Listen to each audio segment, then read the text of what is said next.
Hello दोस्तों, नमस्कार।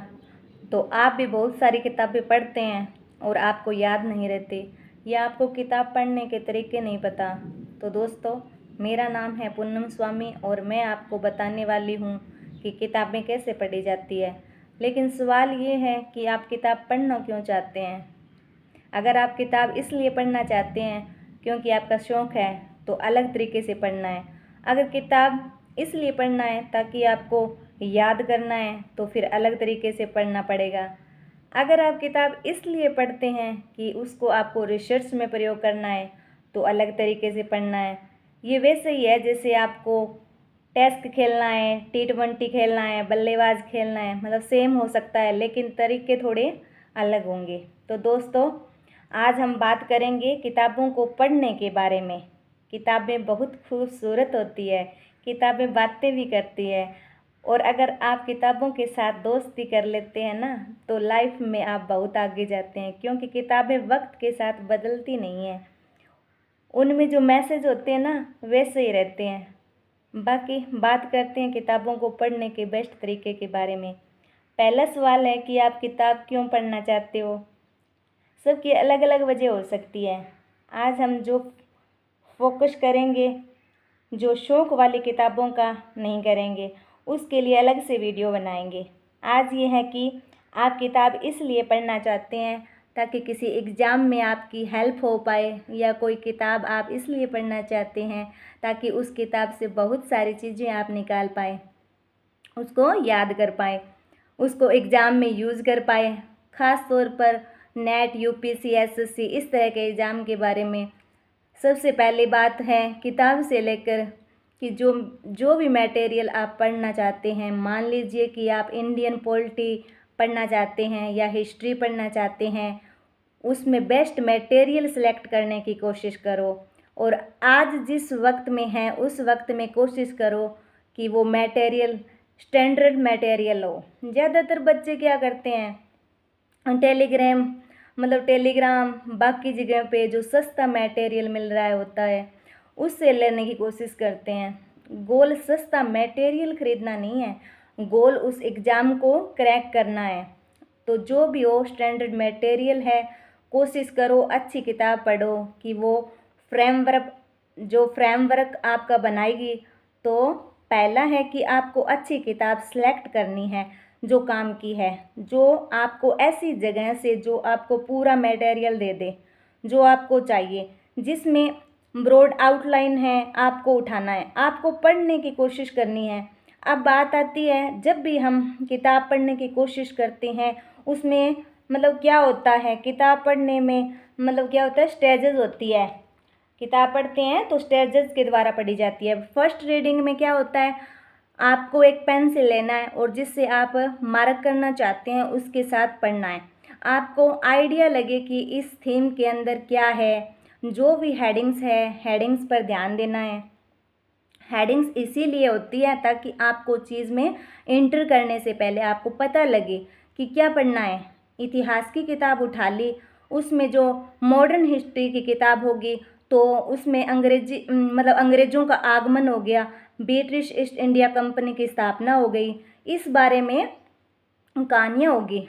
अब मैं पूरे पैराग्राफ को पढ़ूंगी तो पूरे पैराग्राफ पर हर चीज़ इम्पोर्टेंट नहीं होती। पैराग्राफ पे एक दो इम्पोर्टेंट फैक्ट्स होते हैं, बाकी कहानियाँ ही होती है। ब्रिटिश अंग्रेज इंग्लैंड से आए, ये कोई फैक्ट है क्या।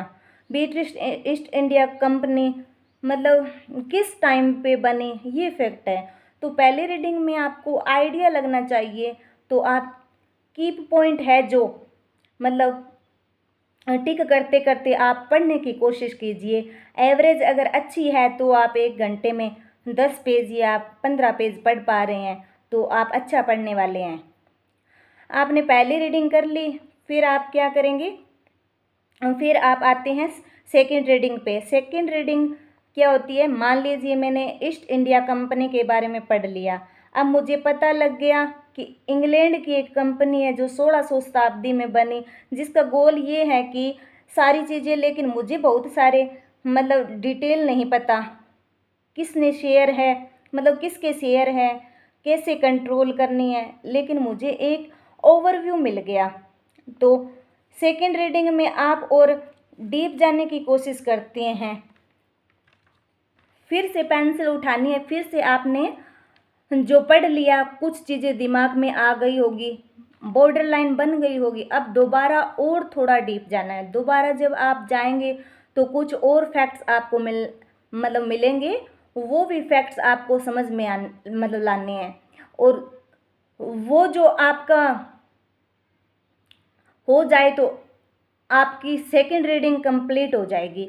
एवरेज जो आपकी स्पीड की होनी चाहिए सेकेंड रीडिंग की, वो दुगनी पेजेस के साथ होनी चाहिए। जितनी फर्स्ट रीडिंग में है उसकी दुगनी स्पीड होनी चाहिए। मान लीजिए फर्स्ट रीडिंग में आप 15 पेज पढ़ते हैं, तो मुझे लगता है सेकेंड रीडिंग में 30 पेज के आसपास ज़रूर पढ़ना चाहिए। अब आपने सेकेंड रीडिंग कर ली, तो सेकेंड रीडिंग करने के बाद आप कॉन्फिडेंस फील करेंगे, बहुत अच्छा फील करेंगे उस बुक के बारे में। अब आप आते हैं तीसरी रीडिंग पे। तीसरी रीडिंग से पहले मैं चाहूँगी कि जब भी आप 2 बार पढ़ लें तब आप इस किताब को रिवाइज करें। इस किताब को आप रिवीजन वाले रूम्स में डाल दें, जो आपका सुबह का टाइम है उस टाइम में आपको रिवाइज करना है। तो आपको हेडिंग याद हो गई, पॉइंटर्स याद हो गए, सारी चीज़ आपको ब्रेन पिक करने लगा कि यार ये मुझे यार ये मुझे तो याद आ रही है। चौथी स्टेज में आपको करना है, क्वेश्चन पेपर लगाने हैं। मान लीजिए इंडियन हिस्ट्री की किताब उठाई, इंडियन हिस्ट्री के जो भी सवाल है लगाने हैं, चाहे वो मॉक टेस्ट हो, चाहे वो प्रीवियस क्वेश्चन हो, पेपर हो। अब आपने क्वेश्चन लगा लिए हैं, अब आपका ब्रेन ज़्यादा लेकर इसमें रेडी हो गया है। ये जो टेक्निक मैं आपको बता रही हूँ ना, ये पूरा एक्सपीरियंस वेंचर्स है, ये मैंने करा है, बहुत इफ़ेक्टिव तरीका है। ये 10 दिन या 1 हफ्ता करके देखो, यदि आप ये करते हो तो खुद से आप इनफ हैं एग्ज़ाम निकालने के लिए। सही मटेरियल, सही तरीका, सही टाइम टेबल, गेम ओवर।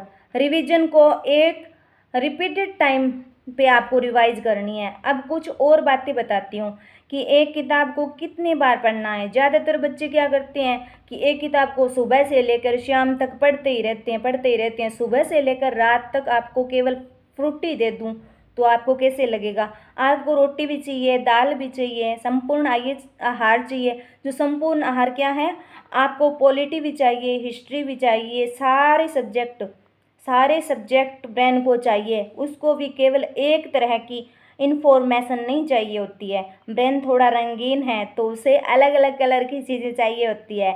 ये वो टेक्निक है जो मैं यूज करती हूँ। मेरा तरीका तो यही है।